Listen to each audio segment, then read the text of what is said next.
اپنے صحافیوں کے ساتھ ہے، میڈیا ہاؤسز کے ساتھ ہے کہ اگر آپ کے کرپشن کے اوپر کوئی جے کی رپورٹ سامنے آئی ہے، اس کے اوپر بات ہوتی ہے تو آپ میڈیا کو للکارو، انسان بنو، تانے دو، اس قسم کے الفاظ کا انتخاب کرو، تو اس کی ہم بھرپور مذمت کرتے ہیں۔ پھر اس کے بعد میں ایک ایک کر کے ان کے اٹھائے گئے سوالات کا جواب دیتا ہوں، اور پھر اس کے بعد میں آپ کو وجہ بتاتا ہوں کہ اس بوکھلاہٹ کی وجہ کیا بنی۔ سب سے پہلے انہوں نے کہا کہ میں نے چیلنج کیا تھا خیبر پختونخوا کو۔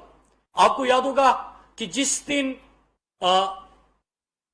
فرزند زرداری کا چیلنج آیا، 15 منٹ کے اندر ہم نے اس چیلنج کو ایکسپٹ کیا، اور ہم نے تو یہاں تک کہا کہ تحریک انصاف کی خیبر پختونخوا میں حکومت کو 7 سال ہو گئے، اور آپ کی سندھ میں 3 نسلوں سے حکومت چل رہی ہے، تو آپ سے ہم سوال کرتے ہیں، آپ کو ہم دعوت دیتے ہیں کہ آپ بھی خیبر پختونخوا آئے اور ہم بھی سندھ آتے ہیں، آپ کو کارکردگی کا پتہ چل جائے گا۔ پھر ایک اور بات انہوں نے کی کہ میں ڈیبیٹ کی چیلنج دیتا ہوں۔ اب پوری پاکستانی قوم جب یہ بات سن رہی تھی تو ان کو ہنسی آ رہی تھی۔ ہنسی یہ کہ جب سپیکر صاحب کہتے ہیں اور مجھے فلور ملتا ہے تو موصوب ہمیشہ 9-2-11 ہوتے ہیں۔ میں سپیکر صاحب سے گزارش کرتا ہوں کہ جب بھی پارلیمنٹ کا اجلاس ہو تو یہ قوم کا مطالبہ ہے کہ آپ پارلیمنٹ کے دروازے کچھ دیر کے لیے بند کیا کرے، تاکہ ان کو ان کے سامنے جواب بھی ملے، ان سے چند سوال بھی ہو، اور یہ راہ فرار اختیار نہ کرے۔ ڈیبیٹ کا چیلنج دے رہے ہیں، اور اسی دن سے ہم نے کہا ہے بلکہ پارلیمنٹ میں تو آپ نہ سوال سن سکتے ہیں، نہ آپ کے پاس کوئی جواب ہوتا ہے، اور جو حکومتی کارکردگی بتائی جاتی ہے آپ کو وہ سننے کی ہمت ہوتی ہے۔ تو میں قوم کے سامنے ایک دفعہ پھر چیلنج کرتا ہوں کہ میرے ورکر تو ہمیشہ اس بات پہ ناراض ہوتے ہیں کہ وہ پرچی پہ آیا ہے، مروسی سیاست ہے، نہ کوئی پولیٹیکل ورکر رہا، نہ اس کی کوئی پولیٹیکل سٹرگل ہے، تو آپ اس کو کیوں چیلنج کرتے ہیں؟ لیکن پھر بھی آپ کی خواہش میں پوری کر لیتا ہوں کہ پارلیمنٹ میں بحث کرنی ہے، ایشو آپ کی مرضی کا ہوگا، کسی بھی ایشو ٹاپک آپ کی مرضی کا ہوگا، پارلیمنٹ میں آپ کو خوش آمدید کہتے ہیں۔ جب آپ بات کریں، گزارش اتنی سی ہے کہ 9-2-11 نہ ہو۔ اگر میڈیا کے سامنے بات کرنی ہے تو میں نے آپ کو یہ بھی دعوت دی تھی کہ امپائر بھی آپ کی مرضی کا، آپ ڈھونڈو کہ کسی جلسے میں کرنے ہیں، کسی میڈیا ہاؤس کی آپ نے بات کرنی ہے، کسی پروگرام میں آنا ہے، کسی جگہ پہ ڈیبیٹ کرنی ہو تو ڈیبیٹ کر لیتے ہیں، کہ قوم کو پتا چلے کہ آپ لوگوں نے 3 نسلوں سے جو وہاں پہ سندھ کے اوپر حکمرانی کر رہے ہیں، اور پرچی پہ جو سیاستدان آتا ہے جو رٹا لگا کے پرچی لہرا کے ہمیشہ گفتگو کرتا ہے، تو اس کا بھی پتا چلے اور پولیٹیکل ورکر کا بھی پتا چلے۔ تو ڈیبیٹ پہلی بھی ہم آپ کا چیلنج ایکسپٹ کر چکے ہیں۔ خیبر پختونخوا کے 7 سال اور آپ کی 3 دہائیوں سے حکومت چلتی آ رہی ہے، اس چیلنج کو بھی ہم ایکسپٹ کر رہے ہیں اور دعوت دیتے ہیں آپ کو بھی اور دونوں کی۔ اب میں آ جاتا ہوں ان کی ایک ایک ایشو کے اوپر جو انہوں نے بات کی۔ آج فرزند زرداری کرپشن کی بات کر رہا تھا، اور لوگوں کو سر محل $65 ملین، ان کی حکومت میں اگر سیلاب زدگان کو ان کو کوئی نیکلس ہار دیا جاتا ہے، وہ ہار کی چوریاں، سندھ کی ترقی کا پیسہ کس طرح فیک اکاؤنٹس کی نظر ہوا، وہ سندھ کے صحت کا 5.5 کروڑ روپیہ 7 سالوں میں ان کو ملا، وہ کہاں پہ چلا گیا؟ لاڑکانہ کے اندر، تھر کے اندر جو بھوک سے افلاس سے بچوں کی اموات ہو رہی ہے، وہ کہ ان کی ترقی کا، ان کے غربت کے خاتمے کا پیسہ جو لوگوں کے اوپر لگنا تھا، اس کے اوپر پوری کی پوری فیک اکاؤنٹس کی ایک JIT ہے جو کہ اب پارلیمنٹ کے ریکارڈ کا بھی حصہ ہے۔ تو آج وہ فرزند زرداری کرپشن کی بات کر رہے تھے۔ پاکستان تحریک انصاف عمران خان، پاکستان کا وہ واحد لیڈر جو سپریم کورٹ کا کی طرف سے بھی صادق اور امین ڈکلیئر ہو چکے ہیں۔ ان کے ابو کے اوپر کتنے کرپشن کے کیسز ہیں؟ فرزند زرداری خود جو صدقے کے بکرے ہوتے ہیں وہ بھی فیک اکاؤنٹ سے، برتھ ڈے پارٹیاں ہوتی ہے وہ بھی فیک اکاؤنٹ سے، گھر کے اخراجات چلتے ہیں وہ بھی فیک اکاؤنٹ سے، یہاں تک کہ فرزند زرداری اور ایان علی کے